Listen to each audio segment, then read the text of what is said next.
I mean, just go. They go crazy. Good morning. Just went live. Good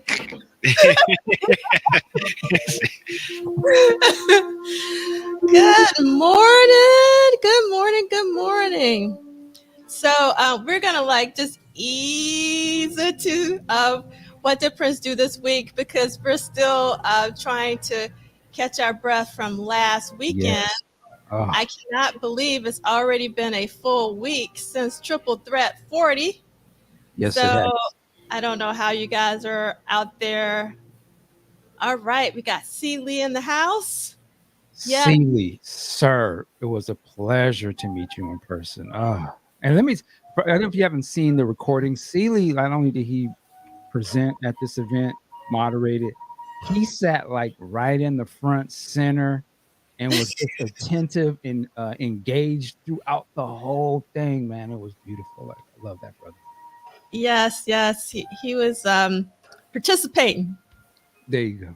Yeah, all the way through. Yeah. So And good morning to everybody coming in. We have a special guest here today. I know they see this young man down here at the bottom. So Ricky, how you doing, sir? I'm good, man. How's everybody doing? Doing good. Doing good. we I glad hear to be some here. Madhouse in the background. Yeah, yes, yeah. Yes, yes. We are playing 14 because it is week 14 of What Did Prince Do This Week? And we are going to get started with our usual housekeeping and whatnot. And let's get this party started. Again, like I said, we're going to ease into this because I'm still sort of back in last week. I'm still recovering. I had to go directly into work.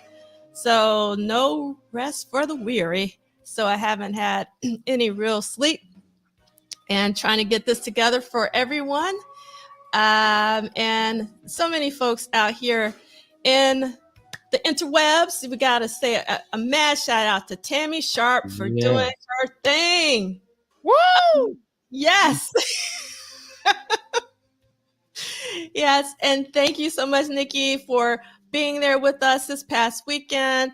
Thank you so much, Tanja, for showing up and showing out on, the mic one and twos in terms of being on a roundtable discussion. And also, Tammy, thank you so much for doing double duty, not only a panel, but also a performance and an incredible performance at that.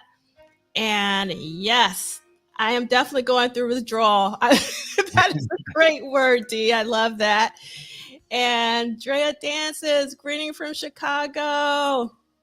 I'm glad that you're able to see the symposium on the live stream. I have to give a mad shout out to Chris Alvarez and Transcendent Enterprise for doing an incredible live stream. There are no issues. We had a little sound issues in the beginning, but we worked those out. And we were grateful for them. And I have to say that I watched some of it on my TV. It looks crisp 4K. I was like, what? 4K. They shot at 4K. Yeah. Yes. Yes. It looks really fantastic. And I love that Andre is sporting the new celebration logo action with 7 intertwined with the symbol. Celebration. We're going to get to that. So, amen to no rest. Thank you, Nick, so much for listening to the Jill Jones keynote from the symposium. Thank you, Tanja. And we got so much. You turn that up just a little bit for a second. Yeah.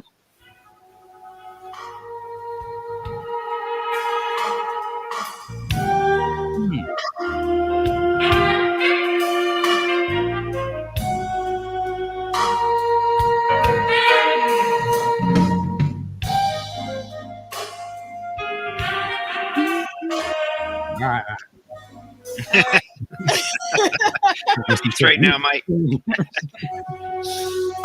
This is a great part right here.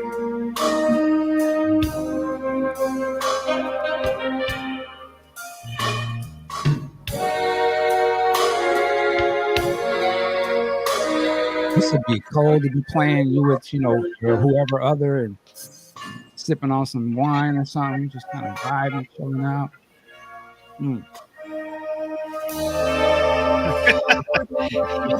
My man, they drop and say that if something drops right there, take it to the other room. Anyway. All right. So there's so many comments today. I really appreciate all the comments about the symposium. I am so thrilled that you're actually here for another day of What Did Prince Do This Week. I am grateful to Michael Dean for showing up for another. Here. I mean, because I'm sure you're tired from traveling and I'll tell you what, I did a live stream last night. We did for 3 hours. What? So it was like 2 something my time. But oh my God. We worked on that Cherokee record. I didn't even get around to that. We just started playing Prince and all this other stuff. Jesse. Okay. I was saying you were dancing all night last night. Oh, we had a ball. All day and all night. Play some Jesse. All right, cool. Yeah. Oh, absolutely. Oh no. Oh, so you're off the sick and shut in list. I hope you're feeling top 100%. Awesome. Okay, so let me do this housekeeping real quick with the quickness so we can get into things. So the state of Prince Rogers Nelson is not affiliated, associated, or connected with the What Did Prince Do This Week book club series.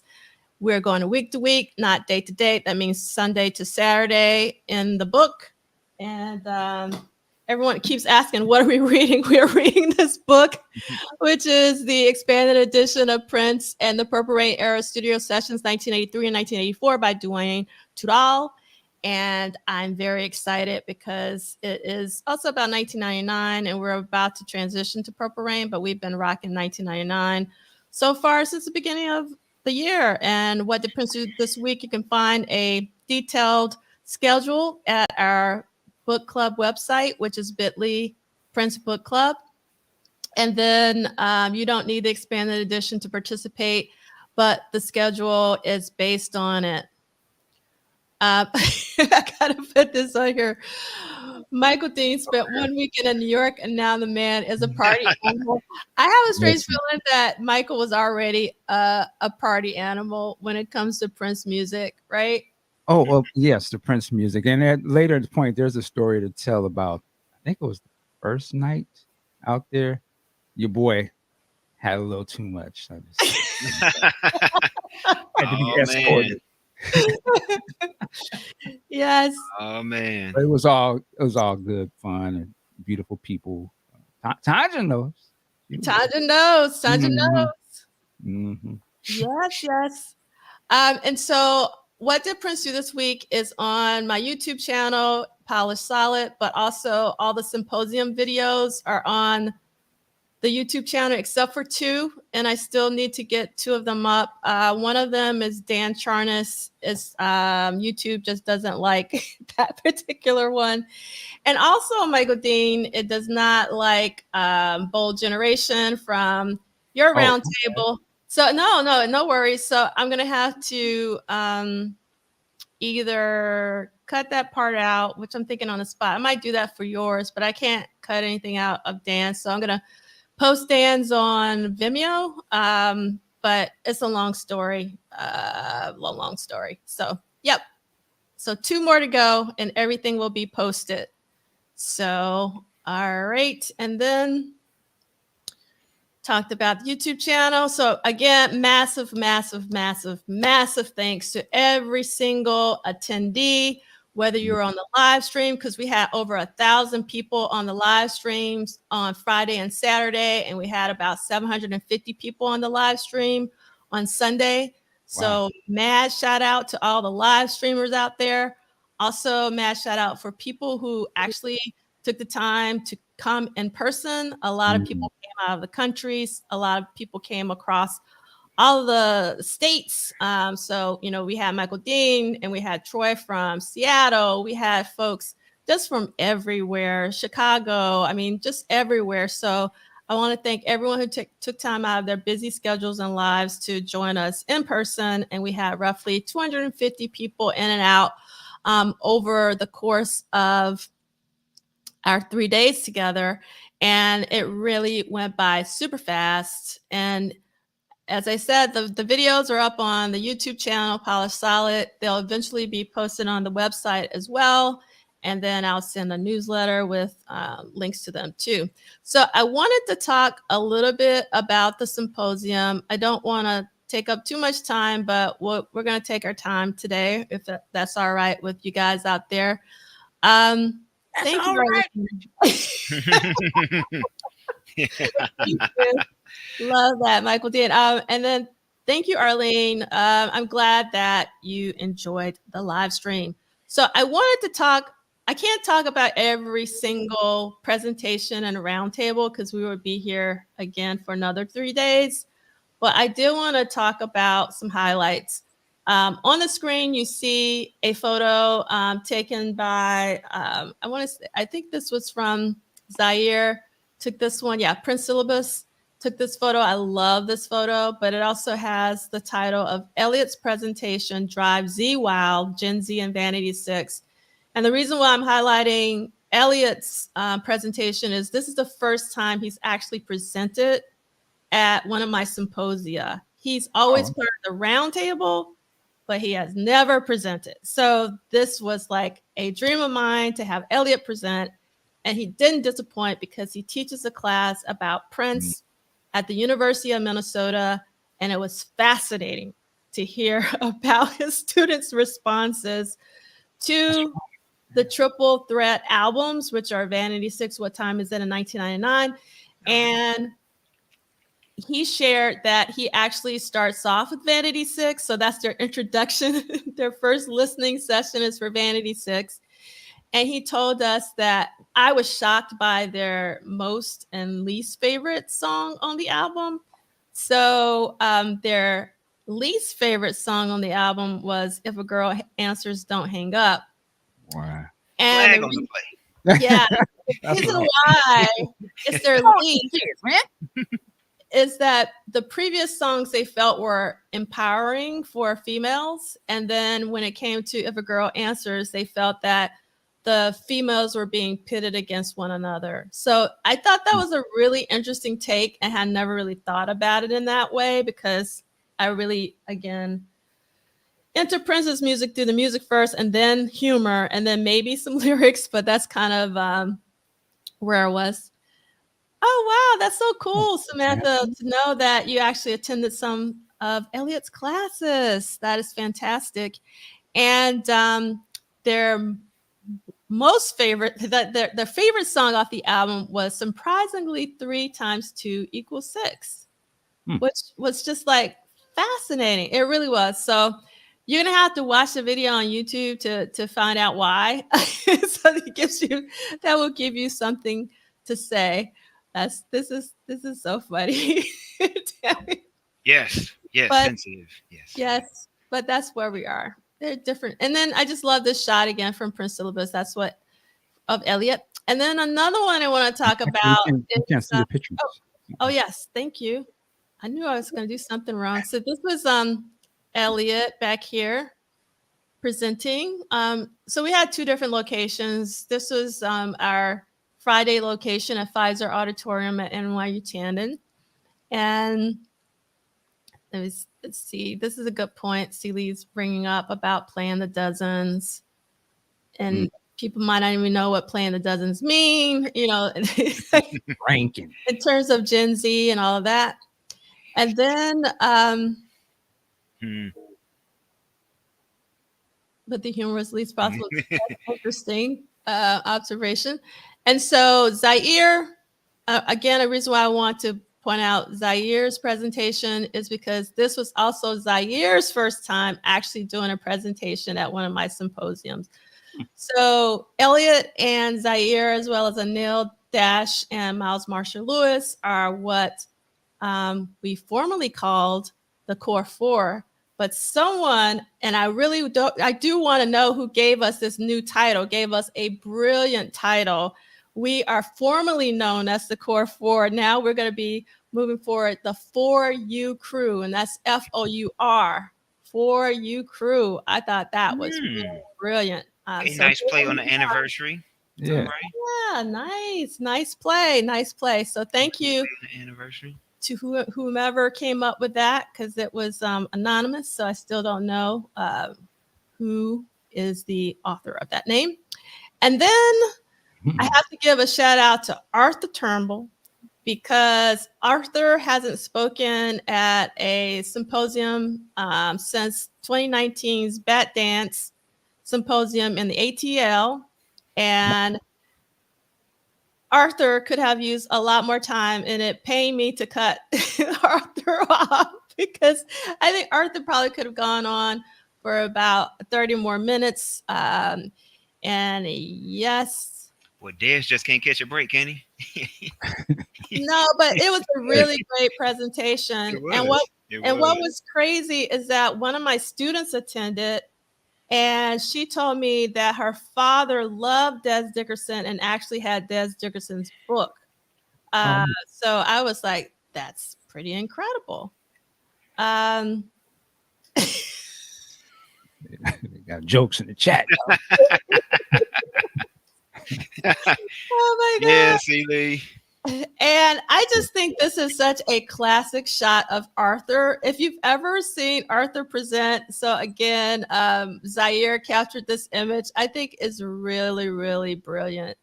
Thank you so much, Ardria. And a lot of, yes, Tammy, Des Dickerson was a fashion icon as well. We really don't talk about Des and his fashion sense. It's actually pretty awesome. Yes, this is correct. Arthur's waves are the things of legend. They are. Thank you for recognizing that. And salute to Arthur. If I'm not mistaken, he brought his family with him too. Yes. His whole family was in the audience. So that was. Love that. Yeah. This is pretty funny. Yeah. So great photo. And let's see. Yes, okay.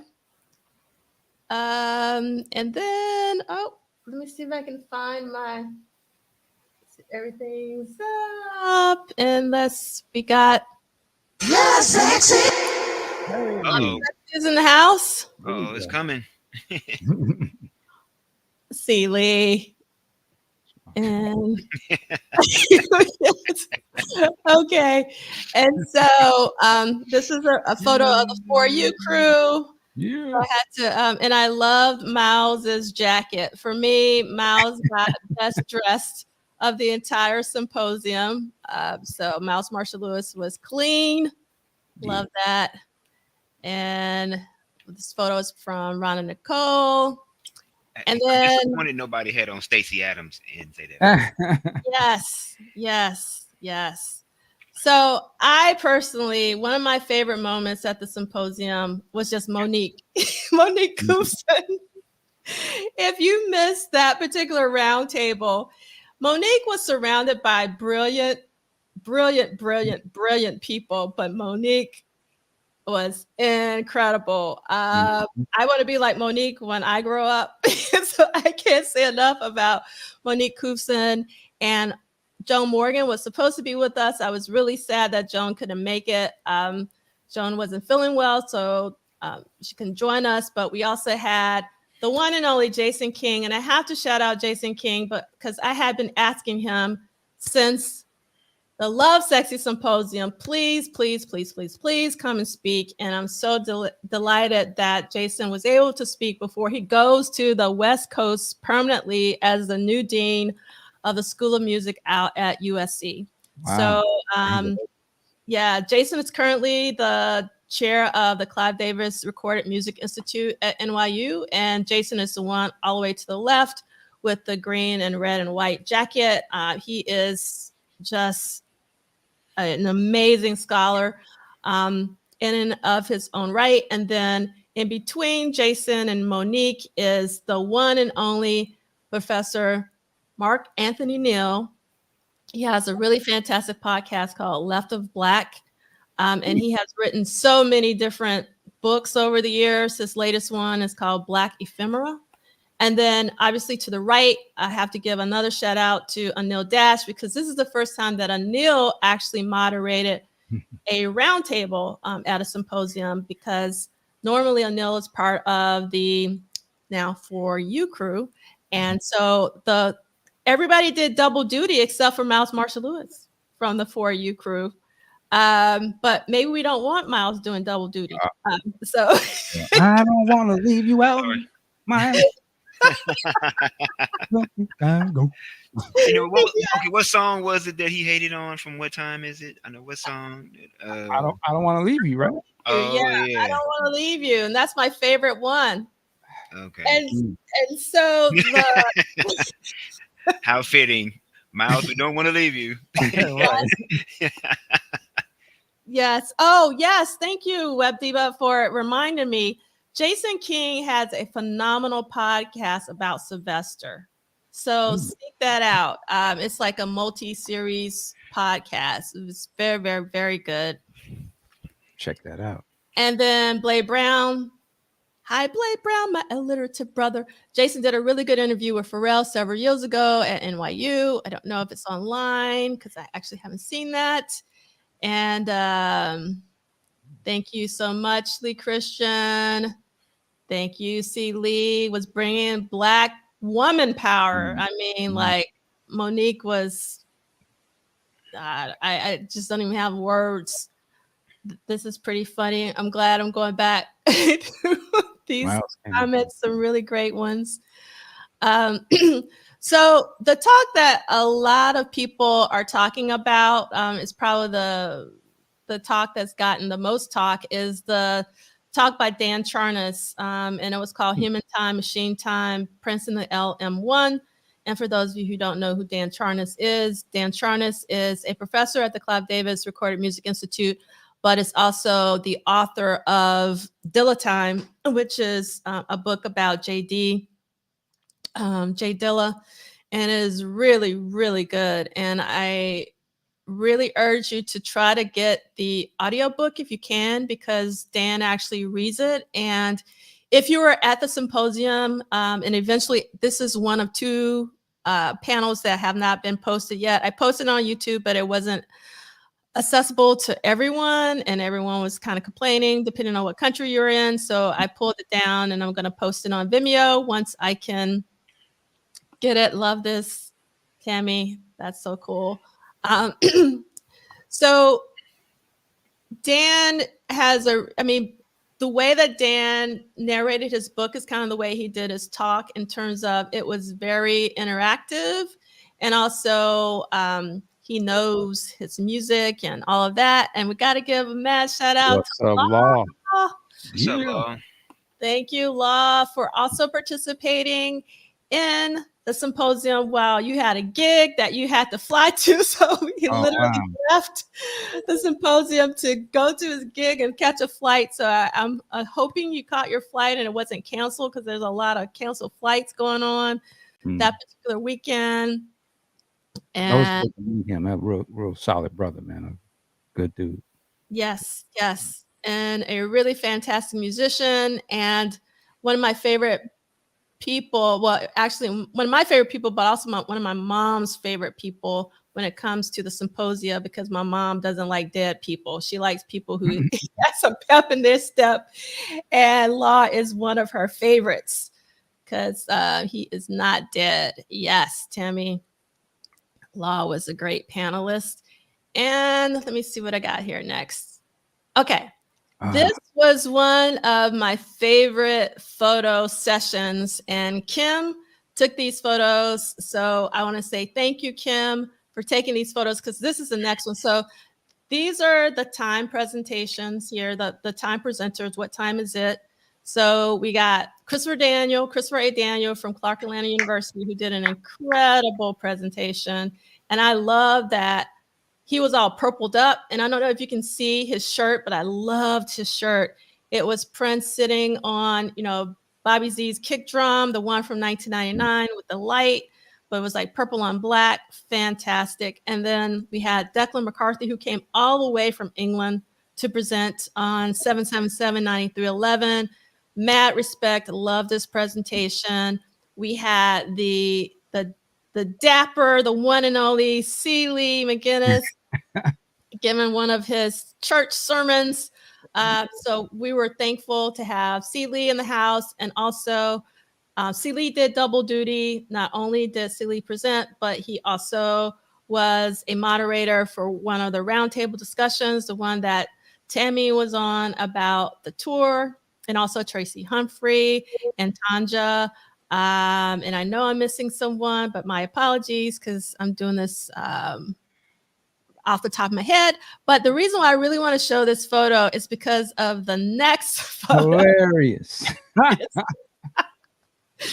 This to me is the photo from the weekend. And I didn't have time, but you should know what this is referring to, which is, the back cover of the Times album. So I just thought this was a brilliant, brilliant photo. I don't know who came up with this. Law, thank you so much, Lee. It was Law that was on the tour roundtable. Yes.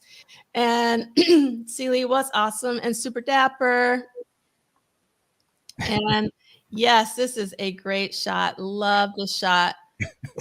And thank you so much, Tracy, for participating and being on the tour roundtable. Thank you so much, Dr. Mari, for actually moderating. I really, really appreciate everyone who participated. I couldn't have done it without you. So a great, great shot here. And then one of the most special moments of the symposium is when Jill got up on stage. Yes, it's you had to be there. It was a really special moment, and I really wanted it to be. I tried really hard to make it open to the public. I had another venue. It fell through. It's a long story, and I only could have a certain amount of people due to the fire code. So I wasn't trying to be whatever. I don't even know the word for it. It's just that I had constraints that I had to work with. Oh, wow. So this was Karen's idea. So that's fantastic. Yes, glad that Karen suggested that photo. It was really amazing. Yes, and Jill. Go ahead. Go ahead. I was going to say that concert event with Chris Robb and the band, for me personally, was my favorite thing of the whole thing. Like you've heard people do covers or tribute bands or something, but it's just something different when you could tell the person is like a big fan, like Deep Purple. And man, when they came, I think the first song they started with was Purple Music. And it was kind of mixed a little bit with all the critics. I was tripping. I was like, what? And it just sounded so good. And the space was not that big, so you could really kind of get into it. I just thought it was brilliant, man. Everybody involved, all the ladies that came out, all the band members. Chris Robb, they knocked it out. I was shocked. And I had so much fun. Just to hear those songs live that you don't normally get to hear live, like When a Girl Answers, and that they were all invested in doing it. That was beautiful. Super fun. Yeah, the clips you shared, I know when I saw it, I think I remarked that you rarely hear people do those songs live. So, generally, when people do Prince covers, they stick to the hits. Mm-hmm. And most times, having played in bands, people generally aren't that invested in doing the songs properly. Like they just want to kind of get through it. Like they kind of know the structure, but you could tell from what I heard and then what I saw that they put a lot of time. Like they had the intricacies of those songs down. It was really dope. Yeah, they did, man. Yeah, they did. And shout out to Tammy and I don't know the names of everybody else, but fantastic job. Really sort of giving it your all and doing your thing. Like it was great. And then the Jill Jones coming up to see her do Lady Cab Driver. Stop. I was like, this is it. I was like, man, it could be over. Now, so did she do that like impromptu, or did she know that she was gonna do that song? No, it was impromptu. Actually, Chris had asked me to ask her, and I was like, nope, I'm not asking her because I didn't want to put any pressure, and like it was on Joe's own accord, which I really appreciate because I only asked her to come to the keynote and she was there every single day, all day, pretty much. So that's how much. That's Yeah. a lot. Well, yeah. Well, being that she probably hadn't done that song since '83, maybe, perhaps live, maybe once or twice, maybe Oh since wow, then, I didn't perhaps. think about And then you that. think about it, I know she jumped right in as Yeah. if she didn't miss a beat. So Yeah. that's a testament to her. Like that's wow. I mean, especially like if it was impromptu, because people will I mean, law tell you, man, people back out like I forgot the words, or somebody, they've been pulling up. What do I say again? And she jumped right in and was like, straight off the top. That's hey, man, that's tough. Yeah. Yeah, it was beautiful. Yeah, so for me, the highlight was "I Don't Want to Leave You." Yeah. That was it's my favorite song. I had never heard it live before ever. And I thought that Chris Robb did an incredible job. And because I asked for it and he didn't tell me if he could, I was just like, if you could, please, please, please. And he did, and he made it extended. He did the keyboard solos and everything. It was like perfect. It I was know, was really Miles perfect. Marshall Lewis there for that? I know, was Miles there? No, Miles is not there. But the universe talking to you. Sorry, bro. It's talking to you. Yes. It's not working in your favor. Yeah. So, and then I just want to, I got to give a mad shout out to Michael Dean. I don't know about you, but it was just like so surreal doing What Did Prince Do This Week in person. Yeah. Like you were like sitting next to me, and when I would kind of move, I was like, oh my God, Michael is just right beside me. This is so weird because we're used to being in these rectangles. And like you were a real three-dimensional human being. It was so vice versa. yes. Yeah. So that's pretty funny. Yes. B-boy stance. Salute. Yes. Yes. And oh, look, Law was so happy to meet my queen. I was happy to meet you, man. Shit. I love that, Tammy. Miles the Prince snob.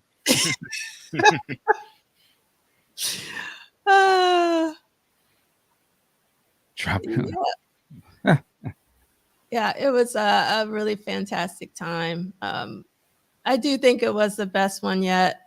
And someone said it, not a fan, but someone said that it's probably because we hadn't done one since 2019 in person.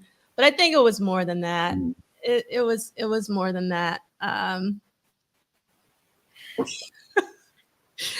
have a tendency to call Michael Dean too. Everybody does that. I'm used to that. That's since I was a kid. Really? My thing is the tone of voice, though. There's, hey, Michael Dean was Michael Dean. Either in trouble or, yep. You know what I mean? Oh my God, that's hilarious. Okay, so like I said, almost all the videos are all up except for a couple. One is the Dan Charnas presentation, and then the other one is actually Michael Dean's roundtable, which was the last session of the entire symposium. So I'm going to try to get that up as soon as possible. Oh yeah, we had Jerome jumped in on that one. That was crazy.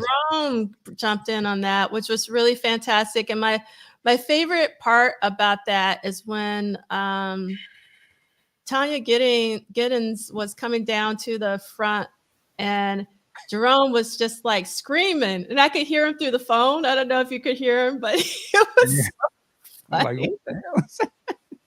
It was so great, though. It was so Jerome, and I knew it was Jerome just because that was pretty funny. Yes. I got the Billy Sparks Award. I'm so grateful for the Billy Sparks Award. So thank you for that, Ricky. Yes, the Kick Ass Award like for the week, and we should give those out monthly to your patrons who do their job, help push in the community. Yes. Not a bad idea. Yeah, that's a great idea, actually. Thank you for that.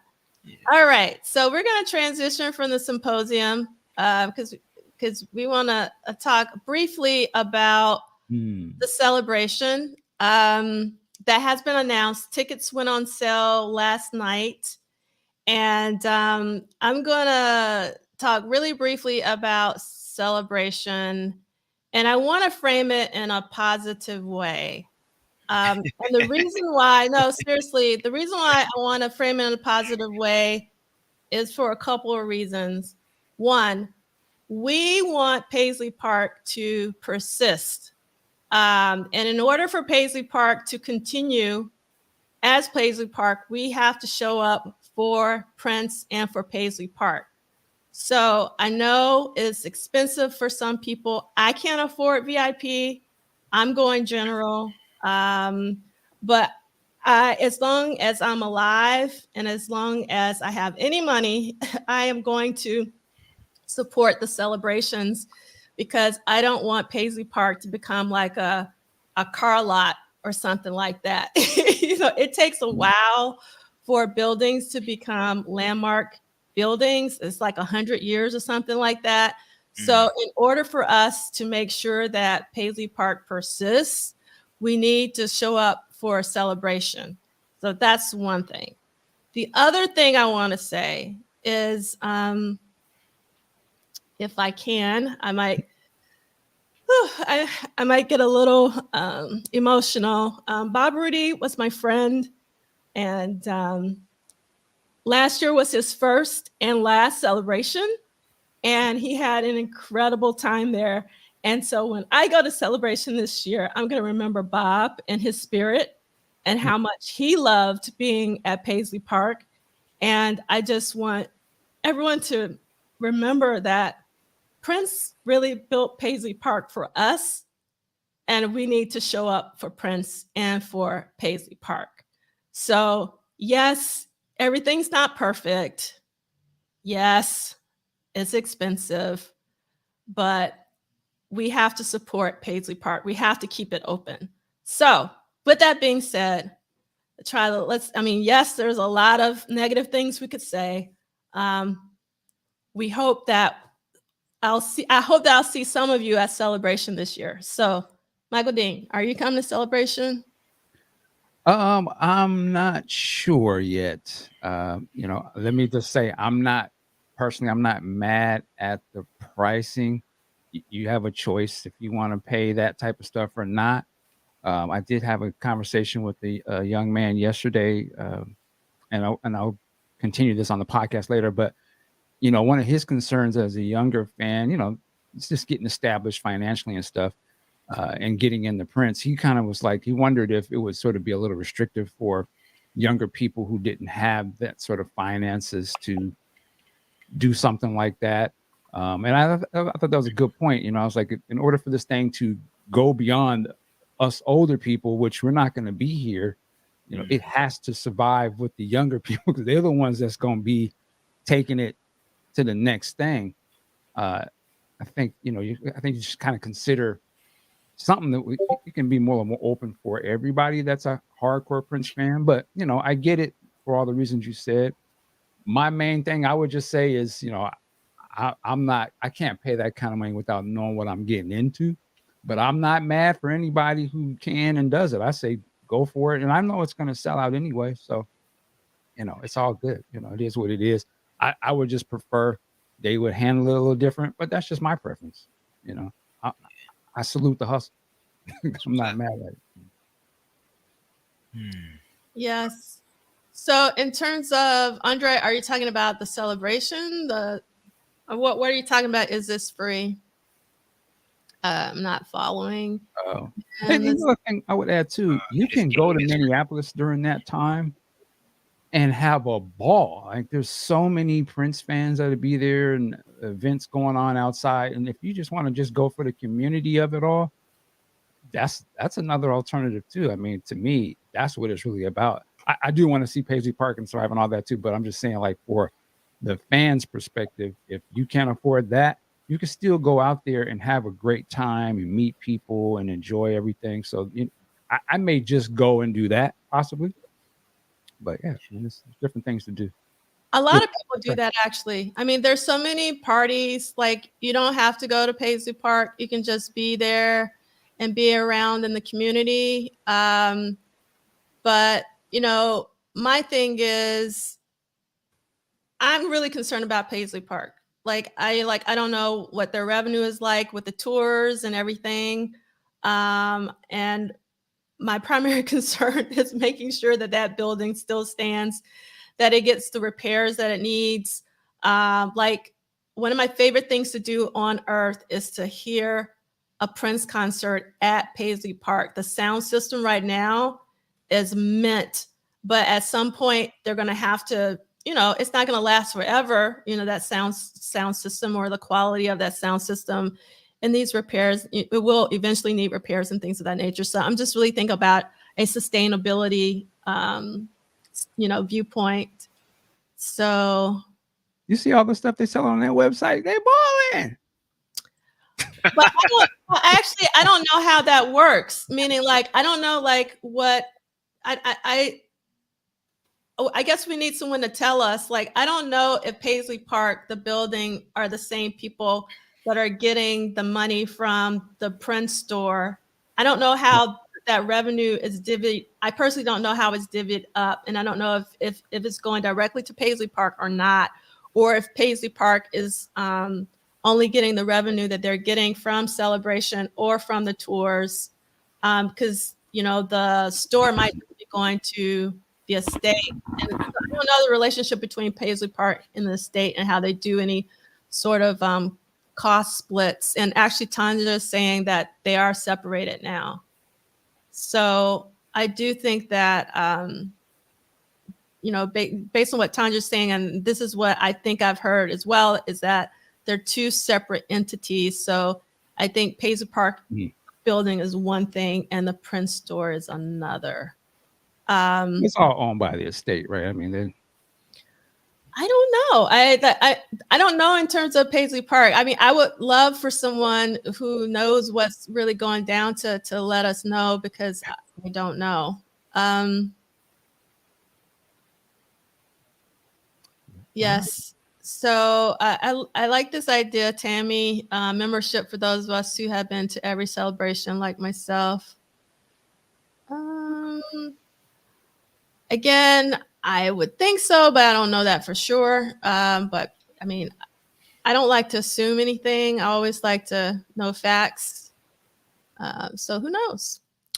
All right. So we have. It's pretty funny. So Law got kidnapped by Tony M and Damon D, and kidnapped me and took me to Paisley. So there's that. You got to tell us about that one day. Oh, Andre. So we're going to go to our music history break. I wanted to do this last week during the symposium, but I knew that some people probably wasn't going to have it. So here we go. We're going to go on a tangent. So a couple of weeks ago, we talked about Fall For Now, which is one of my late teens, early 20s, one of my favorite bands of all time, Fall For Now. They were based in Atlanta, Georgia. This is their only record that was released on Chrysalis. And you can see that we talked about David Ryan Harris last couple of weeks ago, but in Enrique on the drums, but there was also Billy Fields on the keys and vocals, as well as Christopher Tinsley on vocals and guitars, and Jamie Turner on bass. And this is the CD. And this is one of the shirts that I used to have. I don't know why I didn't keep any of my Fall For Now shirts, but I didn't. But also, again, the slideshow is at the bottom of the Prince Book Club website. And if you click on any images, it will take you places. And this will actually take you to a live show of Fall For Now in 1992 at the Nick. And there are a couple of other live shows on YouTube of Fall For Now. Thank you, Christian, for saying yes. The album is fire, but the songs live were even more fire. It's just like for me, the album compared to the live shows was really tame, and just in terms of the energy of the songs, and it was incredible seeing them live. It was nothing like it. They were like my favorite local band. This is also David Ryan Harris's solo release. This is his very first record. It is actually perfect. It's like a perfect album. It came out in 1997. Highly recommended if you're into soul and rock. He has a fantastic voice. He's a songwriter. He's a guitarist. It's a really great album. Highly recommend it. And we spoke about this last time, but David Ryan Harris actually produced Dion Ferris's first solo record, Wild Seed, Wild Flower, from 1994. This is also an incredible album. If you haven't heard it, you should run and go get it. There are not many vocalists in the caliber of Dion Ferris. There are very few people. She is the impeccable vocalist. And we also talked about the yin yang, and this is, the doc is not on YouTube, but you can at least see the trailer. And what's really interesting about this trailer, just so you guys go like, we ain't talking about Prince. They talk about Prince in this trailer because Prince showed up at the Yin Yang Cafe. So we can always bring everything back to Prince. Like I told you, there's always like one. And yes, Tammy, Dion Ferris was the inspiration behind the song Dion. So again, we're bringing this back to Prince. For those of you going like, why are we talking about this again? We're not talking about Prince, but we are talking about Prince. This is a really incredible cover that, and again, I'm not really into Prince covers, but I love David Ryan Harris. And he does a really great cover of The Beautiful Ones. And he does that quite a bit lately. And this is actually from 2022. So David is still waving the Prince flame very high, which I absolutely appreciate it. And as Tammy said, Dion is on The Truth. So again, that is the Prince connection for Dion Ferris. And The Truth, was re-released back in 2021 for Record Store Day. And then to bring it back to Atlanta, Kim pointed this out a couple of weeks ago, Criminal Records, which is based in Atlanta, actually started Record Store Day. So again, yes, we're talking about Prince, but Prince is music, and music is intertwined with Prince. So it's all of that. So, Tanja, are you saying that the documentary is on Tubi? Is it Tubi or Tubi? I never know which one it is. Somebody tell me. And Law said that woman came all the way from ATL to see our sold out show at the bitter end. Dion is forever family.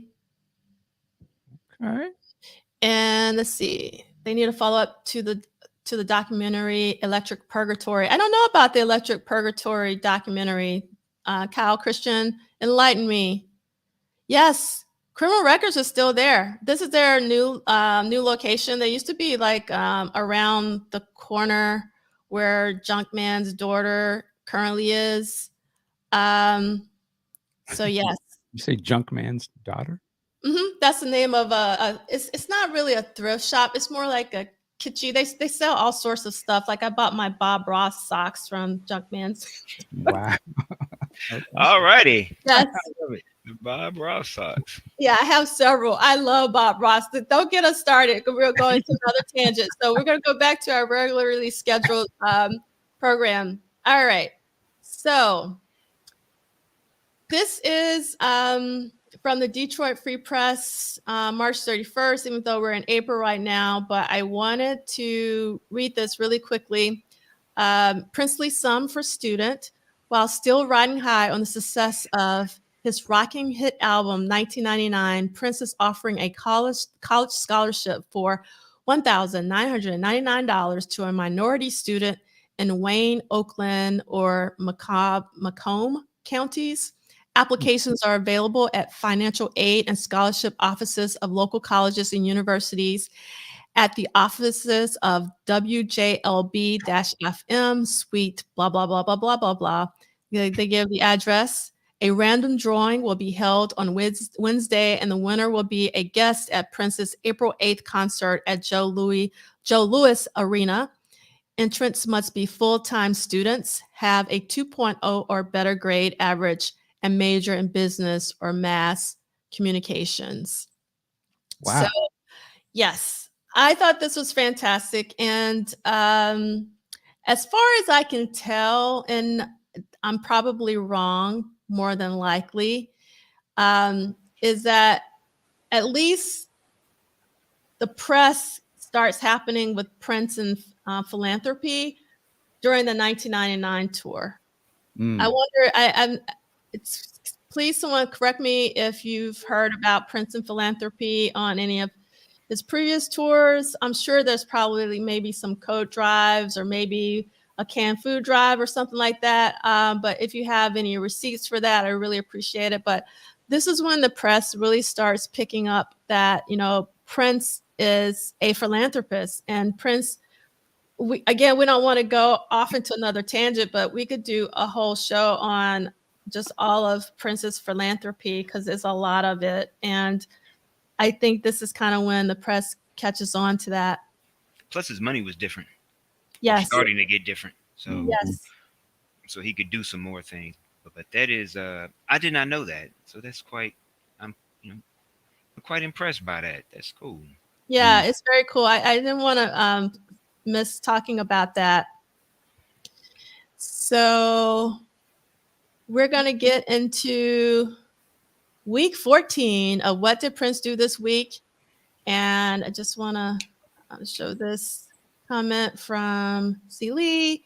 And then, I didn't realize, so this Electric Purgatory doc is about Jimmy Hazel, which is the guitarist of 24/7 Spies, Fishbone, Falcon Tracy, Spacey, T. Singleton, and Doug Pinnock of King's X. All right. And Arlene, yes, peace philanthropy is such an important subject, and we don't talk about it enough because he does a lot of it. All right, so week 14. So I forgot to change my apologies, should say week 14 up there, but it doesn't. My apologies, I'll change that in the slide deck once we get off here. So this week, Prince had 5 live shows and 1 TV show taping. Yes, I will rephrase that. The great Jimmy Hazel. Yes, Jimmy Hazel is an incredible guitarist. 24/7 Spies is one of my favorite bands of all time. I have seen them a lot. And yeah, but I don't want to go down another tangent because I will. So basically this week we had shows in April of 1983 in Oakland, California. Prince does the taping of Little Red Corvette on Solid Gold, and he had previously been on Solid Gold, and he had taped 1999. And then he has a sold-out show in Denver, Colorado on the 5th. He goes to Milwaukee, Wisconsin on the 7th, Detroit on the 8th, which is also sold out, which, Detroit always shows up for Prince. And then Saturday, Richfield, Ohio. Oh my God, Kyle, you're trying to take me away. Harder Than You is one of the best. Grandma Dynamite is one of the best. Like, I could go on and on and on about 24/7 Spies. Thank you so much, Lee Christian, about Electric Purgatory. I definitely have to check that out. And all right, so let's look at our map that we cribbed from princevault.com. So actually last week, let me go back really quickly. You'll see that Prince was in Oakland on Friday, and then he goes back to Oakland on that Sunday. And then in between, the tour is in Fresno, California. So Oakland gets hit up twice over the course of that weekend, which is pretty cool. And so we go from Oakland to Denver, and then we make our way back to the northeast of the States. And Celie, thanks for sharing. Celie watched both Solid Gold appearances in real time. I saw one of them in real time, but I can't remember which one I did. So we've talked about the Sunday Oakland show. I couldn't find anything for it. So if anybody has anything, please let me know. I'd love to have it. Andrea Dances said that they did too, but they're not old. Solid Gold. That was a thing back. The Solid Gold dancers. Yes. Melanie McCoo. Yes, it was a thing. It was, yeah. And so if anybody has anything about the April 3rd Oakland show, let us know. We have one for the April 1st one, but not. No, Terry. I did not have a gold unitard, but I did have black and pink ones. But when I was really little, though, like in my single digits, when I was doing the dancing for church and stuff. They bring out the pics. Oh my God. Dancing for church, huh, D'Angela? Not dancing in your room, but just dancing for church. Just dancing for church. I mean, I actually did. I don't know. I was a headphone listener. Like I was on the floor. You know, one of my favorite scenes. Again, we're gonna go on a tangent. That's so okay. One of my favorite films of all time is Mo Better Blues by Spike Lee. And there's a scene after Denzel, you know, his character gets messed up in the mouth, and he's just like lying on the floor, surrounded by records, listening. I don't know if you remember that one. That was me. Like, I was just I was sprawled out on the floor, listening to records. Yeah, and I used to hide in a bar. We had this really long bar. I mean, like long bar. I'm probably, I don't know, 14, 15 feet. It was like the whole width of the basement. And that's where the record player was. It was in the bar. So I literally used to get inside the bar to listen to Prince on headphones for a couple of reasons. One, it was like my safe space. Two, it just sounded so good being close because it was a wood bar. So the sound was really good. So yeah. Okay, I just wanted to check and make sure that you weren't breaking out, man, some Vanity Six moves in church. You know, church parishioners. I'd hate for someone to break out pictures years later. My grandmother would not have that. I come from a very strict, you know, like. Yeah, I was like, it was something if you were allowed. Quick back then. Yeah. I mean, it was, you know, I was surprised that I could even chew gum in church because my grandmother didn't like me chewing gum in church. Yeah, that was a thing. That wasn't proper. Yeah, that was a thing. That's right. I love this. So Bleak from Mo Better Blues, you know that this is my rehearsal time, yet you continue to come at the same time to interrupt me. Yeah. It is a great nod to Prince. Ah, yes. So many great one-liners from that movie. Yeah, so many. I love this comment, Lee Christian. I think it's an unsaid thing, but Prince is for headphone listeners.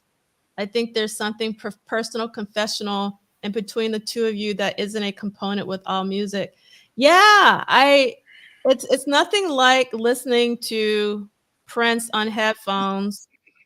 And I can tell you like where my relationship with Prince changed was when I started listening to The Glamorous Life, which is going to be our next symposium, which most likely would be in person. So it's going to be Purple Rain, Glamorous Life, Ice Cream Castle, and Brenda Six.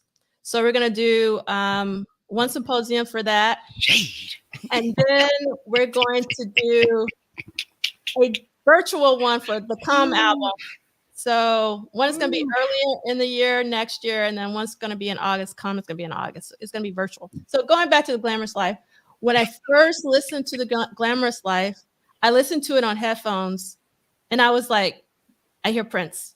You can hear Prince throughout the entire album. It's like Sheila's singing on top of him. And when I heard that, my ears got really attuned. And it was only then that I go back and really listen to those time records and actually figured out that sometimes it was Prince singing. Because up until that point, I thought, because I was young. I didn't know the difference between Prince's voice and Morris's voice.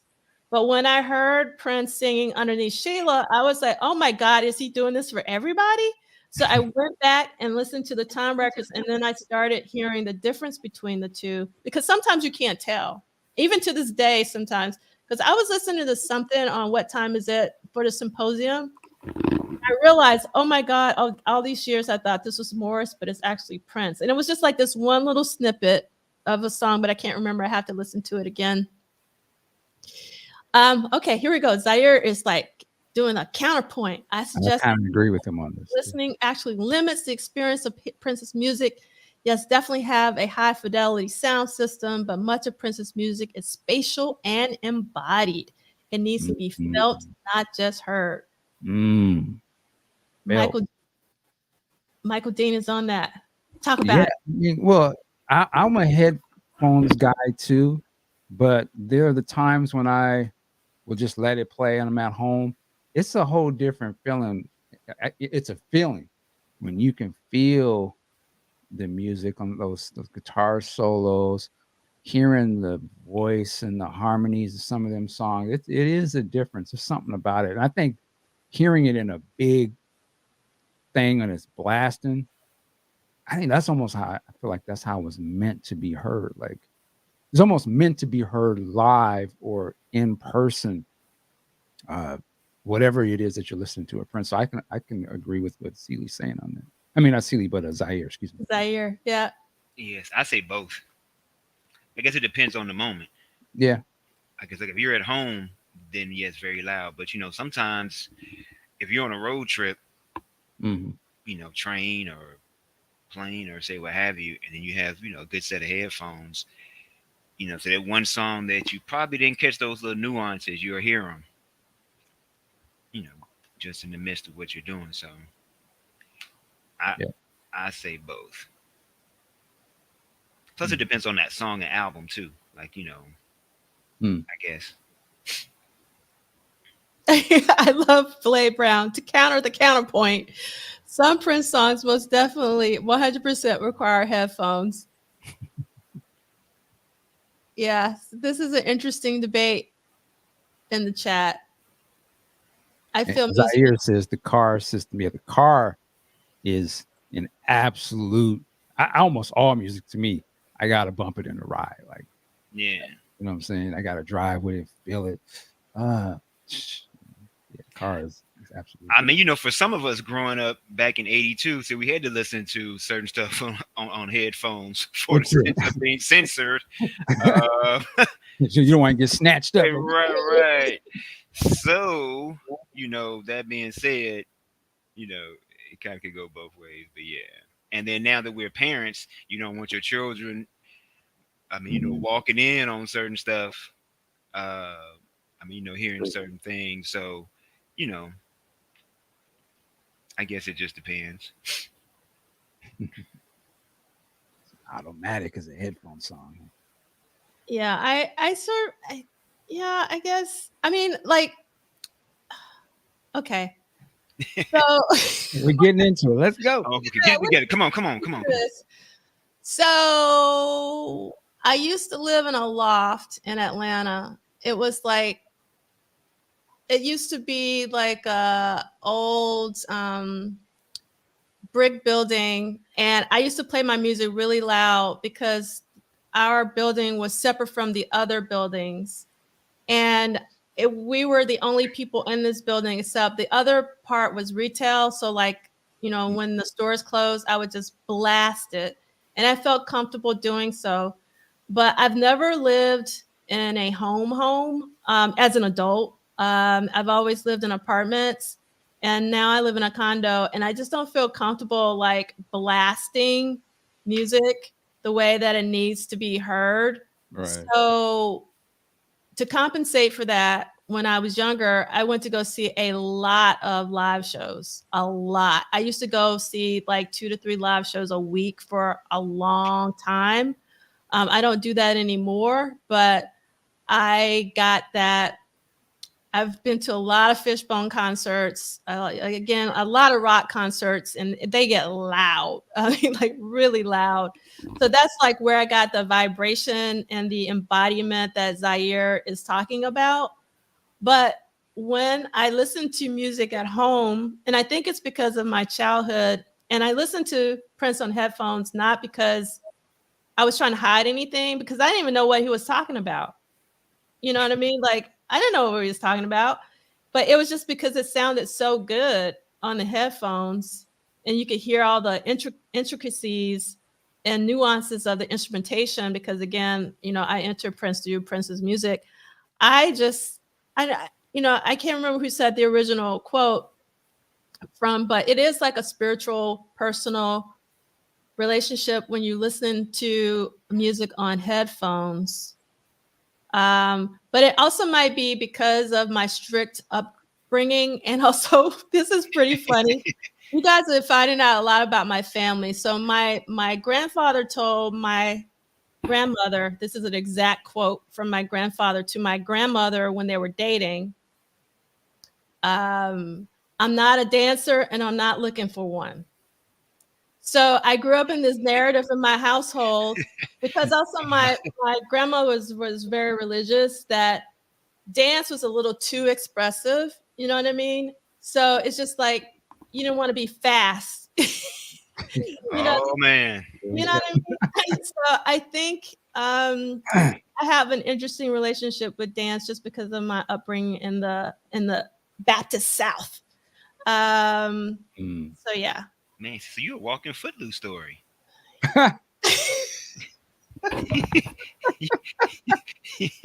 You just, what? One of these celebrations, you're gonna okay. One of these symposiums, man. Hey, I don't know. It's gonna hit you. Yes, yes. So Zaire, I totally understand. You're absolutely right. You have to feel it. It's nothing like feeling music in your chest, like having the vibrations like feel through your body. It's nothing like it. But for me, I get that through live music. I really don't get that from studio recordings. And I think that's one of the reasons why I prefer, if I had a choice between going to see Prince live or listening to the record, I'll take going to see Prince live every single time. Every time. Every time. Every time. That's a no brainer. That is a no brainer. Oh, I didn't know this. So Kyle Christian, 24/7 Spies, opened for Jesse Johnson at the Ritz in 1988. I split my time between watching Jesse and Lisa leaning over the balcony. Right. Ah, You know what? You know what? I don't even want to ask about that. I'm not gonna even ask. How was Jesse that show? That's how was Jesse that show? yes. This is a really interesting conversation about how to listen to music. And there's no wrong way. Like Right. Yeah. I mean, plus, I think with Prince stuff, I guess as a technology got better and his equipment and stuff got better, then I think the way he recorded and mastered and did things got better. And so, after certain years, that stuff has a way more clear sounding than some of the earlier stuff. And that's why, it looks like everyone is looking for some of the other stuff and to get remastered so we could hear the little nuances that D'Angelo is speaking of. So Right. All right. So let's get back to the book. Okay. So, oh my God, you guys keep pulling me back to the chat. You guys are on fire like my life. Hey, Kim's the panning from left to right on some songs. Again, you can't get that if you're not listening to it on the headphones, in my personal opinion. You get the full effect of the panning from the headphones. And let's see. Love this from Mila. Listening to Prince definitely changed the way I listen to music. Love that. Chaos and Disorder. Yes, in headphones. And Eddie M was his sax player and Kim Cage on background vocals. Yeah, that's the Every Shade of Love era. Yeah, that's so cool. Thanks, Kyle, for letting us know that. Yes. Mm. Oh, okay. School us, Sire. Stay School on them, Zaire. Stay on them. Okay. Shh. You're absolutely right. Okay. That's why we need Big Sexy. Big Sexy is the Yeah, he can file. speak. Yeah, We need to bring Big Sexy on so he can tell us how to set up our right. speakers and what speakers to get and what and all that. Mhm. Oh yeah, I remember Kyle Christian, the two joints he wrote for Action Jackson because Undress is my favorite Vanity song, Mm. and it was written by Jesse Johnson. So yeah, no, I know. Yes. Oh, yep. And some hidden dialogues, fun to decipher on the headphones. Yep. Yep. I know all about it. And let's see, grew up on him in the car via my dad, so appreciate that a lot. Yeah, the car listening. Big Sexy one, make sure you have the right equipment Mhm. and don't throw away those extra cables. Okay, so we're gonna go to our text. Michael Dean's gonna read for us about Sunday, April 3rd. We're turning to page 58 for everybody out there with your books. At the sound of the, please turn your page. Sunday, April 3rd. All right, are we You got to ready? come up with a sound effect, man, D'Angelo. Tammy says, Michael Dean, you come to celebrate in a Ooh, pink suit on the strength of Jesse Johnson alone. ooh, I have to do something like that. That'd be cool. Yeah. I gotta have a Jerry curl wig though, so I can get the full Jesse Johnson's review. Get down, man. Stop. I'm gonna put an extra water in it, so when I go, let y'all feel it. Loose, feel the juice. All right. Sunday, April 3rd, 1983. Venue, Oakland, Alameda County Coliseum, Oakland, California. Capacity 14,340, possibly limited to lower number. Attendance unknown. Because of Prince's newfound popularity, it was decided to extend the tour for another week, and Easter Sunday found the band heading back to Oakland for a second show. When they were introduced to the woman who would become, I'm sorry, where they were introduced to the woman who would become Prince's drummer, Sheila E. Prince had met her years earlier, but it is doubtful that anyone in the room could conceive how their relationship would change his music and his focus. Let me keep going. No, then we're going to stop there for just a second, but we're going to come back. So I want to make sure, Michael Dean, that you see this from Tammy. Where's say? Oh, okay. Stop. You call my little bluff, right? Uh-oh. Time to find that pink suit, brother. Gonna have me juiced up in there. And Lee Christian wore a cloud suit at his wedding. Very Wow. cool. Your wife was okay. No, Okay. his brother wore a cloud suit, he said. Oh, okay. He said his brother wore a cloud suit. All right. So you're gonna be looking like Cowboy Curtis.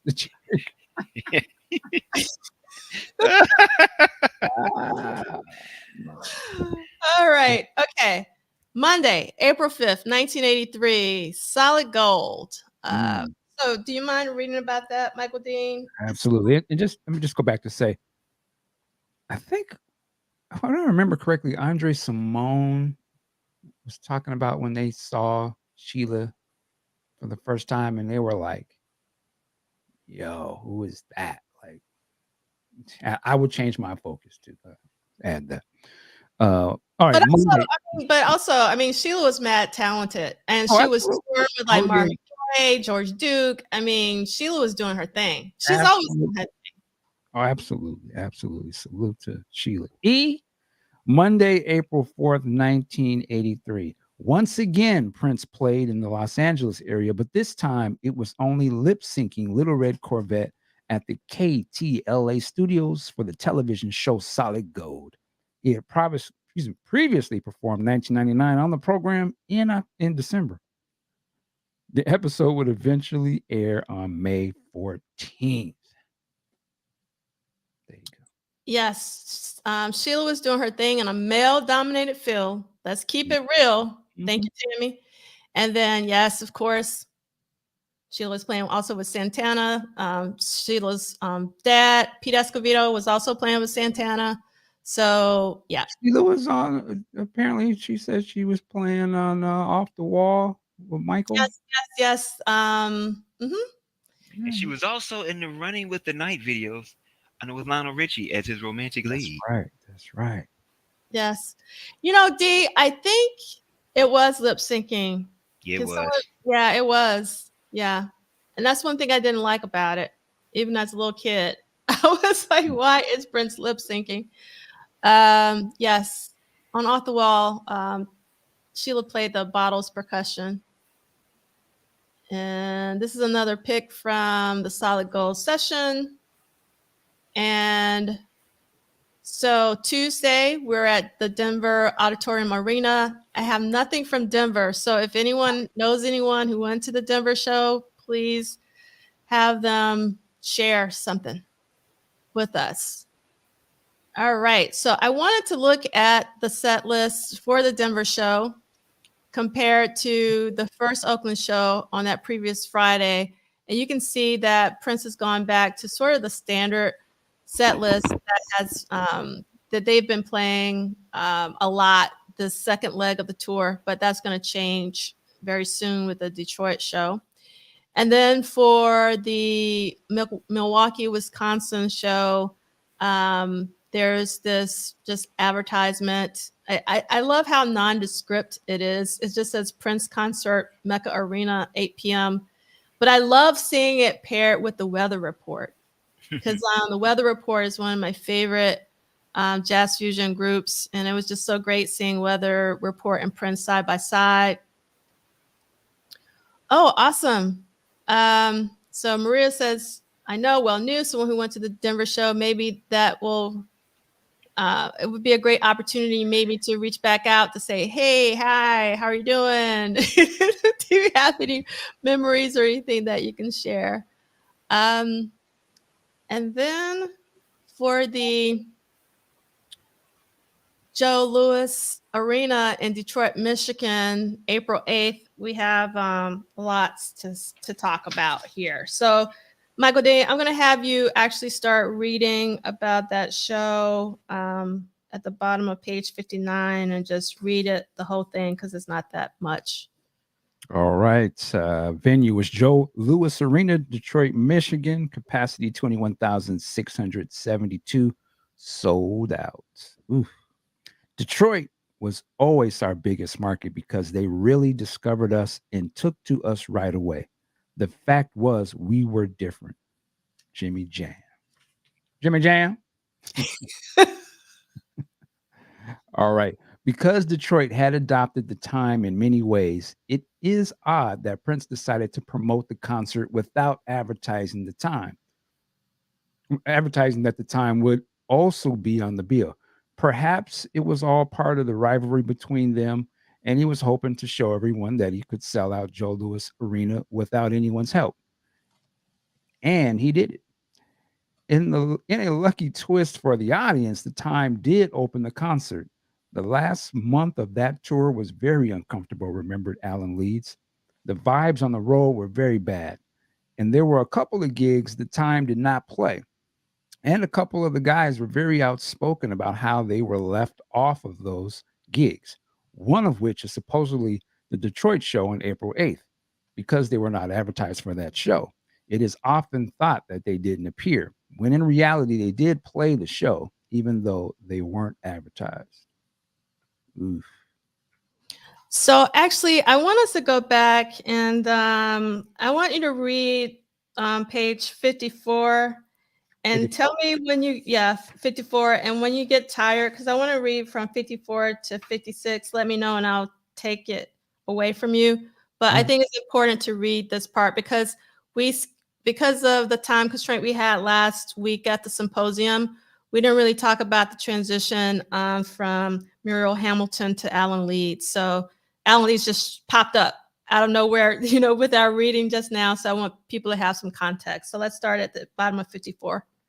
All right. The stress of the tour was proving too much for tour manager Muriel Hamilton, who decided that she had enough. It was a pain in the ass. I quit in San Diego because we were so close to LA where I lived, and I was so sick and tired of dealing with policies within the, oh, excuse me, yeah, politics within the band. I said to Prince, I'm really sorry, but I have to go. And he said, okay. Tour managers are replaceable. And Alan Leeds was around, and I thought, it's perfect. He can replace me. I can go home and be done with this. Prince was always very nice to me, so he was not the problem. I was supposed to keep the band issues out of his hair. And at the time, there were maybe 6 dates left or something that I just didn't have it in me. I wanted to go home. Go ahead. I need to hear your voice. How you read Although it was her last gig in the music industry, Hamilton maintained a close relationship with the members of Vanity Six, and decades later still considers them close friends. The tour had been out for a couple of months, recalled Alan Leeds, and the word had spread that this was a tough tour to work on. The artist was impossible, the management was demanding, and the tour industry in 1999 had become renowned for being, oh, that tour, the tour from hell. So, production manager Tom Marzullo says to me, would you be interested in going over there? And I'm like, yeah, why not? That's just how I am. Sounds like an adventure. Leeds, who'd previously worked as a tour manager for James Brown, was wrapping up his work on the American leg of Kiss's Creatures of the Night 10th anniversary tour when he joined the 1999 tour. I met them in San Diego. Stephen Farnoli introduced me around and sternly warned me to tread lightly until Prince signaled his comfort with having me around. He takes a minute to warm up to strangers, was Stephen's memorable understatement. I made a point to befriend the band and bodyguard Chick Huntsberry, who seconded Stephen's warning not to bum rush Prince. Mm. Leeds instantly noticed part of the cause of the reported tension. It was obviously a tour split into cliques. My responsibilities were Prince and his band. The support acts, The Time and Vanity Six, had their own staffs and agendas. Jimmy Jam and Terry Lewis had famously clashed with Prince over missing a gig, and the Time's morale was forever ruined. Leeds recall.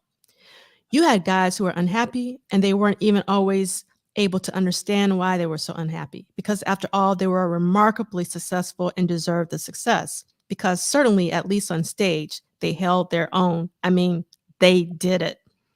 They got up there and sang and played. So there was disharmony within the band, the frustrations of not being able to have more say so in what was written and played on the albums. So I think that in order to justify to themselves, they started to conjure up a bad guy. They had to have somewhere they could point and say, this is the reason. Now, I wonder about this line where Eleni says, the frustrations of not being able to have more say so in what was written, played on the albums.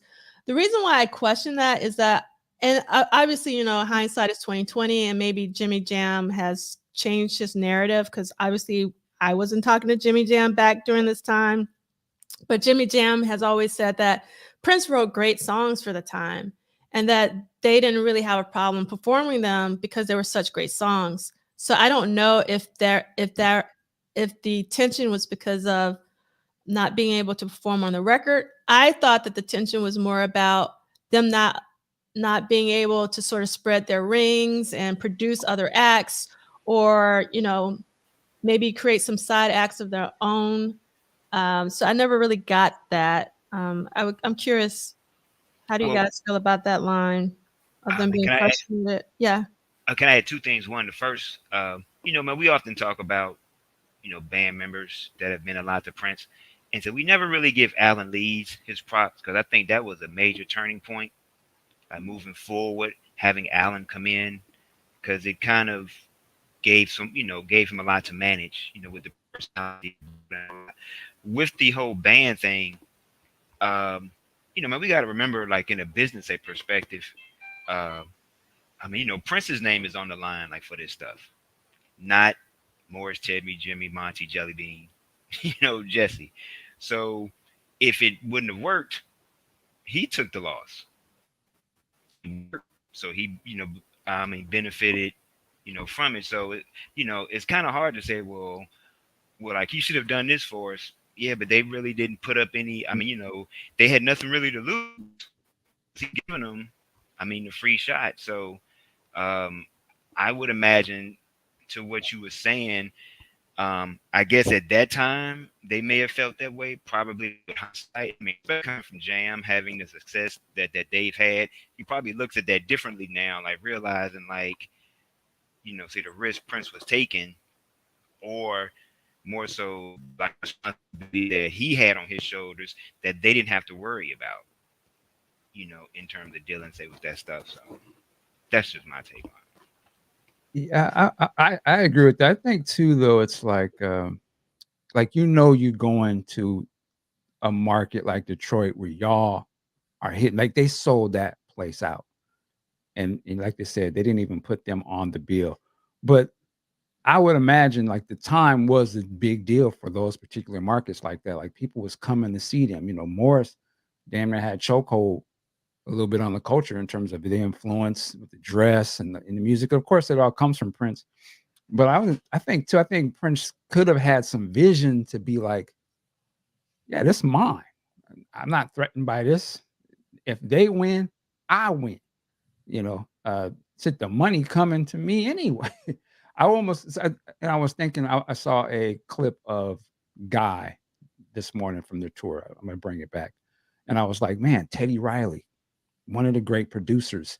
He sort of took the mantle kind of after Jimmy Jam and Babyface a little bit. He was the guy that came in with the thing. But I was wondering, I'm like, if Prince had maybe kept them brothers in and it just became a part of this overall thing, I wonder how it would have changed the trajectory of how the producers that came after those guys who were influenced by Jam and Lewis would have been different. So it was such a monumental move, this whole tour here, of what happens with the people that's involved and they split off and go on to be all this big stuff. But some hands, I always feel like, man, if Prince would have been like, you know what, go ahead and do your thing. Y'all can, yeah, y'all go ahead and play, or you want to produce something cool, but I keep it in the thing. I mean, he really would have he could have kept all those guys, and it could have all been united together.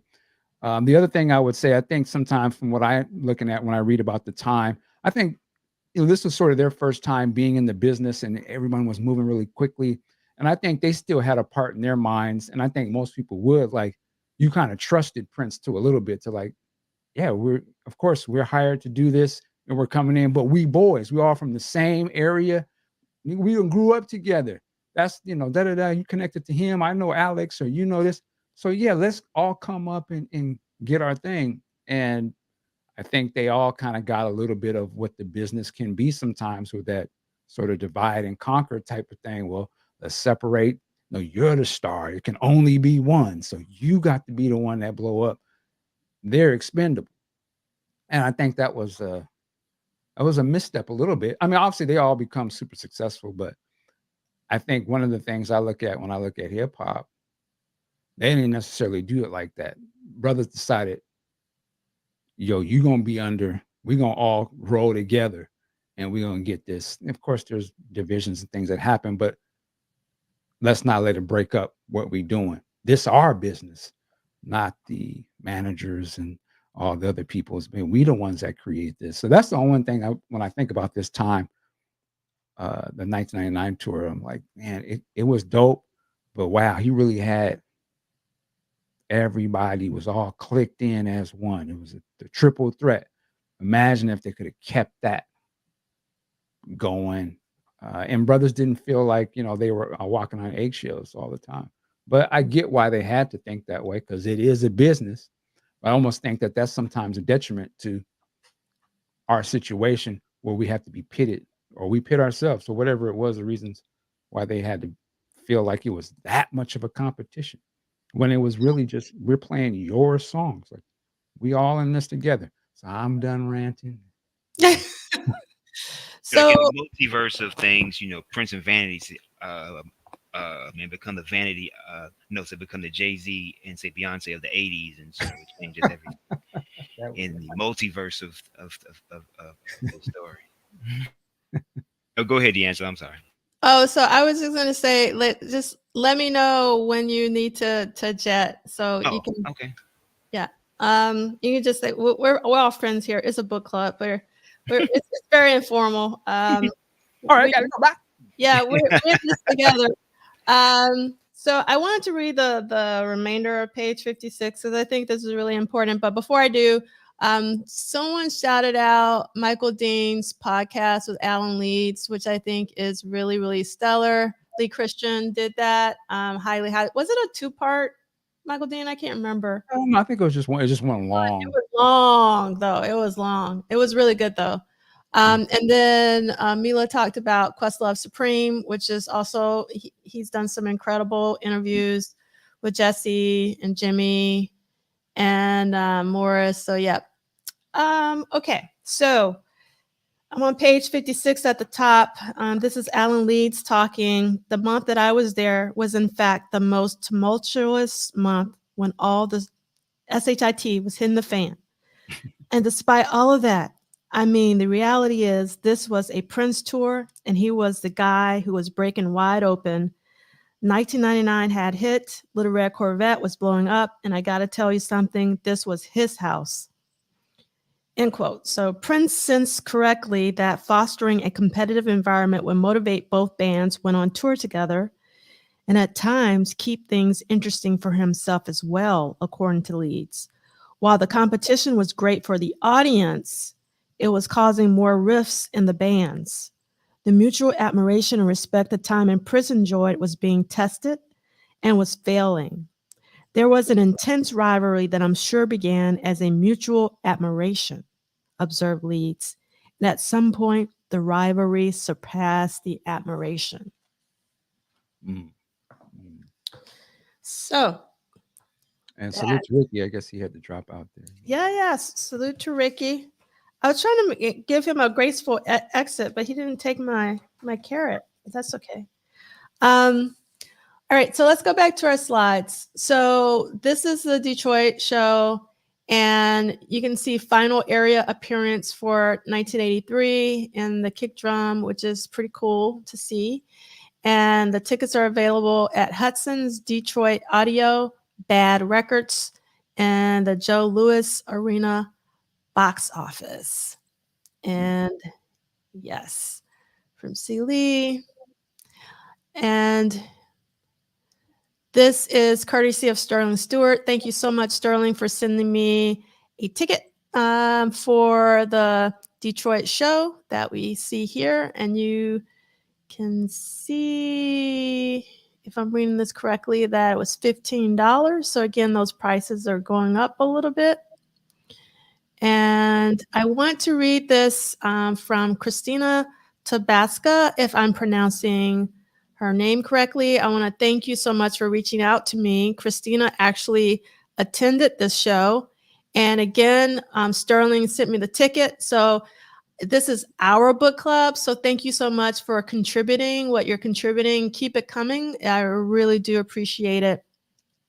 So this is Christina's words. I wanted to share some thoughts as the set list was unique in comparison to others on the tour.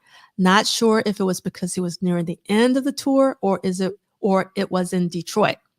I think the latter, as Detroit was with him from the beginning in a big way. He loved playing in our city. Interesting that this show did not advertise the time. Maybe he felt he did not need to for the Detroit audience. They were going to show up no matter what. Anyway, he did songs from Prince, With You and Still Waiting, from Dirty Mind, and from Controversy, including Sexuality, which is one of my personal favorites.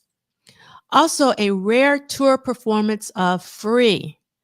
This is the song that has stuck with me the most. It was the first song I thought of when he died. It was in my head for weeks and months after. The image of him at the piano has also stayed with me ever since. After 3 days of hearing people diss this song, and Christina's talking about the Symposium, I wanted to stand up for it. I know African Americans were not free at that time, nor are they now. But I heard the song as Prince telling everyone to act like they are. Don't let anyone tell you that you aren't free. Behave as though you are. Believe that you are free. Walk the walk as a free person. I can't articulate this very well. It was a feeling. How Come You Don't Call Me Anymore was off the rails. I've seen him tip over the stool at the piano at other shows. This concert, he threw it across the stage when a stagehand tried to put it back when he tipped it over. I'm amazed Brown Mark didn't get hit. Then he deadpanned, excuse me, when he returned to the piano. Hysterical. The magic of that night still resonates, being a person who always felt somewhat alienated as I was different. Prince to me meant it was cool to be different. And I think that connects a lot of Prince fans. I felt different. I felt alienated. This is a narrative you hear from a lot of Prince fans, actually. Prince to me meant it was cool to be different. I always felt rebellious and subversive when I told people I was a Prince fan. I was part of a special club. If you didn't get Prince, you could not be part of the club. Love that. That's so beautifully written. And after the concert, I played 1999 every minute of every hour when I was home and stared incessantly at the inner sleeve photo of him in the bed. Someone, I think Tanya, mentioned that very same thing during the symposium. Yes, Tanya Pendleton did. And I said, yes, that picture. That's why this symposium was everything to me. The feels are still there from that night 40 years ago when Prince entered my soul. Hearing all the speakers articulate the same feels was really special. Much purple love and thanks, Christina Tabasca. Again, if I'm pronouncing your name correctly, if I'm not, I apologize. But I got permission from Christina to share this, and I just wanted to thank Christina for sharing this eyewitness account of the Detroit April 8th, 1983 show. So I really I can't stress this enough. This is our book club. So if you ever have anything you want to share with us, please let us know. And particularly if you've seen a particular show, we would love to hear from you. So thank you so much for that. Thank you, Christina. That was great. Yeah, it was wonderful. So let's look at the set list that Christina was talking about. So this is earlier in the week, and I did this so quickly. I need to change the date, so the dates are wrong up there. My apologies, but I was doing this with quickness. I will change it in the slideshow. That is correct, but the set list is correct. So you'll see that on the Tuesday there was DMSR. But in terms of Detroit, which was basically the Friday, April 8th, and this is a sold out show. So it's supposed to say Friday, April 8th, not Tuesday, April 5th. You'll see that Prince performed Sexuality again, which I would have been like super excited about. And then Let's Pretend We're Married. And then he plays Free for the first time on the second leg of this tour. So that had to have been special for those who are in the audience, like Christina. And then I want to compare the Universal City, California show from March 28th. And again, I need to change the date up at the top to April 8th, Friday, for the Detroit show. And you can see that this was the other time that he played Sexuality on the second leg of the tour, and paired that with Let's Pretend We're Married. But instead of Free, he played Moonbeam Levels for the very first time. So technically Universal City was, I think, I want to make sure I'm getting this right, was the Long Beach show, or close to the Long Beach. So it was something very special to have Moonbeam Levels and Free at these two shows. So let's see. So this is for the Saturday, April 9th show for the Richfield Coliseum, Richfield, Ohio. This was an ad. And again, it's so weird seeing Prince in concert with the time in Vanity 6, 11:50 in advance, 12:50 day of show, with all of these other sports teams. And I'm so sports illiterate, but in addition to the sports team, if you look at the bottom, there's Sesame Street Live. So these are the shows that were happening at the Richfield Coliseum. And yes, roller derby, action. Sesame, we're not going to get derailed on that, but Sesame Street back then was such the thing, man. Like, I used to live to see Ernie and Bert. I don't know. It was just something about those dudes, man. I just love watching them talking and stuff. So I was actually an Electric Company girl. Okay. I love the Electric Company. Spider-Man was on there. Yeah, yeah. So I didn't watch Sesame Street a lot, but Electric Company was my jam. That man, those were our. I mean, that was like kids programming, like Electric Company. Was it Zoom? Is there one called Zoom or something? I feel like there was one called Zoom. Great. Was it like a roller coaster one? What was that? I know you're on the chat. No, there was like the one they were on a roller coaster or something. Oh, you get me started, but I don't know about that one. yeah, those was the show. This is before you didn't have 24-hour kid stuff to watch. So it was like, yeah, somebody said Zoom. Yeah, Zoom was a And then thing. the Magic Garden. I don't know about the Magic Garden, and I don't know about Zoom. Yeah, those were the show. Yeah, Electric Company, Sesame Street, Mr. and Rogers. Mr. Rogers. Absolutely, man. Ah, man. This is pretty funny. Ernie and Bert, the Hall and Oates of Muppets. Okay, yep. I don't know about the New Zoo review either. I remember that one. Yes, New Zoo review. Yeah, those were the shows, man. Yeah, we take all sorts of tangents on the what did Prince do this week, and that's okay because that's what we do. And D loves Sesame Street, Electric Company, Romper Room. I never saw Romper Room. I heard of it. I don't think I watched that one either. Hmm. Yeah. Well, and I guess years later, Prince is on the Muppet Show. Right?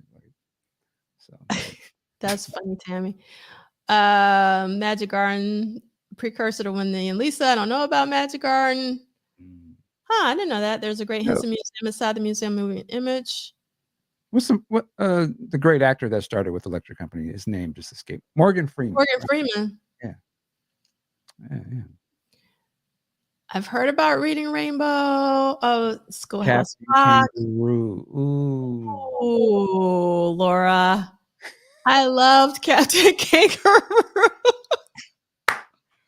And yeah, let's not turn this into a Saturday morning cartoon podcast or something. Yeah. All right. So we're getting close to the end. We're doing good on time. I don't want to go over 2. And then this is the poster. I love this poster for the Richfield Coliseum. It has Cleveland, Ohio on it. And Dwayne's book has Richfield, Ohio. So I'm sure Richfield is like maybe an outskirt of Cleveland. But I love the color. And I really love how Vanity 6 stands out because it's on the white background. And it's kind of like in the middle, like a bullseye. So like my eye goes directly to Vanity 6 personally. Yes, the Land of the Lost. I used to love that. Okay. All right.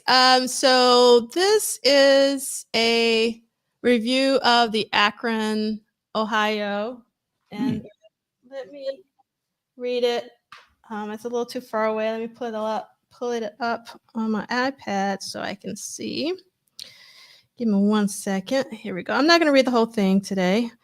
So I'm going to start, and this is by Mark Ferris, and the name of the review is Coliseum is Electrified by Prince. And this is from the Akron Beacon Journal in Akron, Ohio.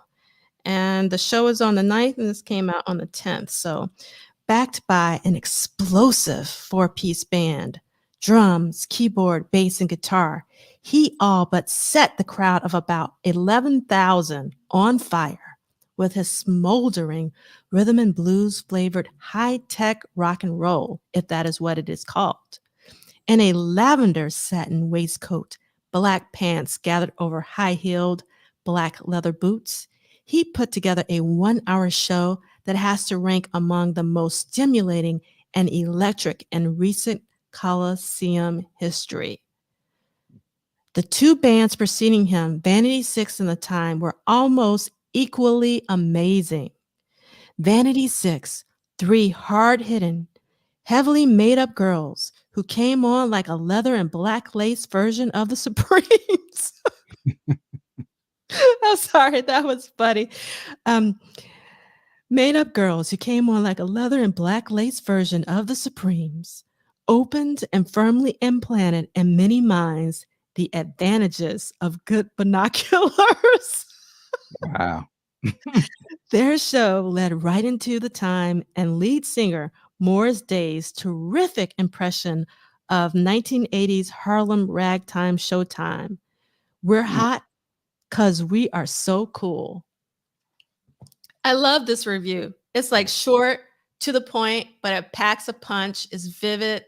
So shout out to Mark Ferris.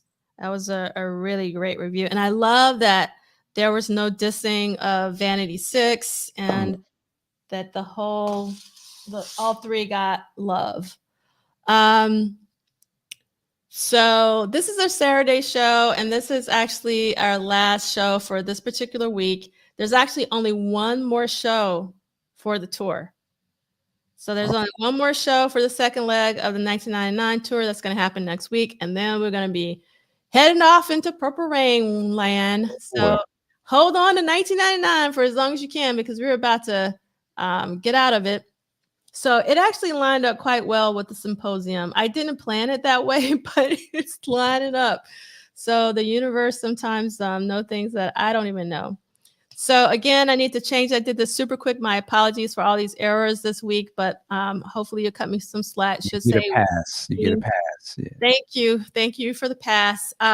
So far in 1983, Prince has done 51 live shows total, one after show, and then 12 studio visits total.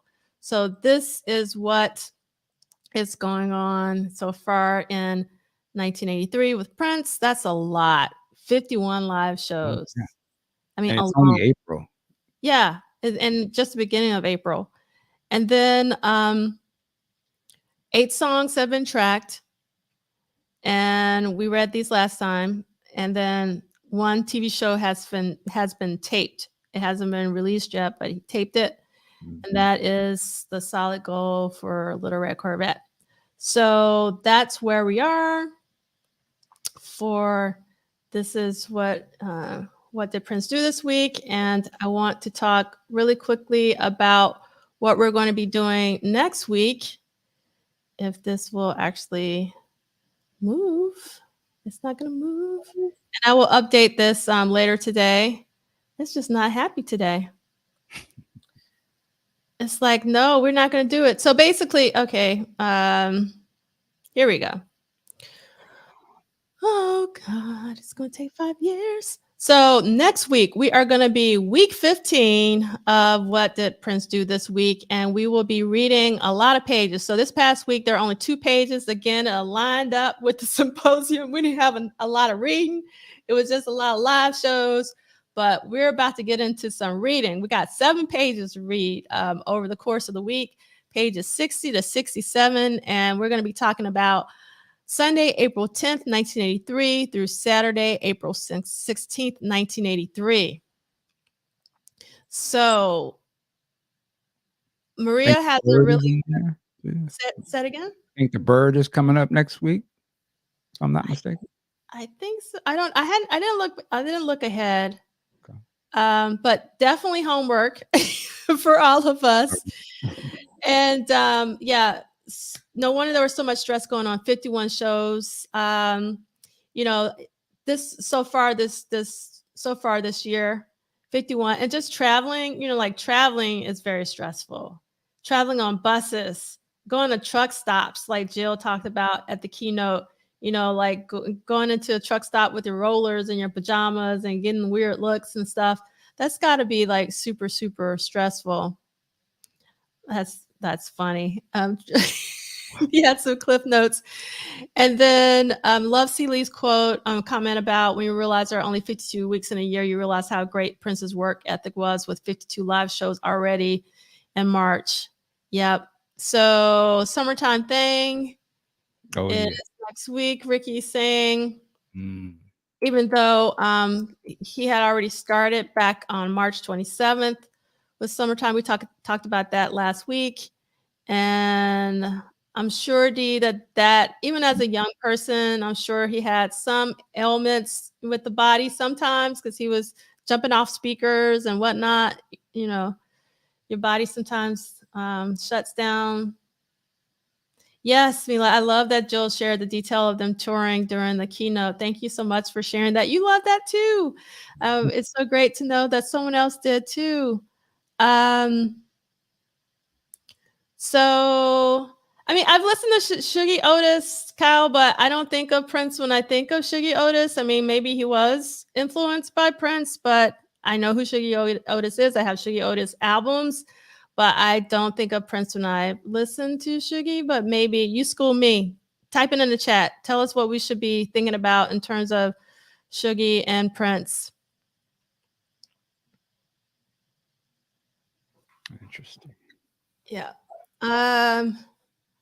Awesome. So I hope that you guys enjoyed our extended time. I want to say thank you again, Michael Dean, for hanging out with me for another 2 hours after you've done your 3-hour, 2 o'clock in the morning marathon. My pleasure. My pleasure. And also thank you to Ricky for sitting in Yes. with us. That was great. Yes, it's always great to have Ricky on, and everyone should know by now, but Ricky was my high school Prince friend. So we've been hanging out since the mid-late 80s at Southwest DeKalb High School in Decatur, Georgia. Right. That's how we roll. Yes, love the behind the scenes, day-to-day tour stories. All right, so Michael Dean, take us out so I can correct these errors on the slideshow.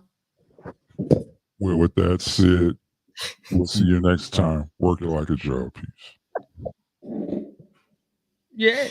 Yeah. Yeah.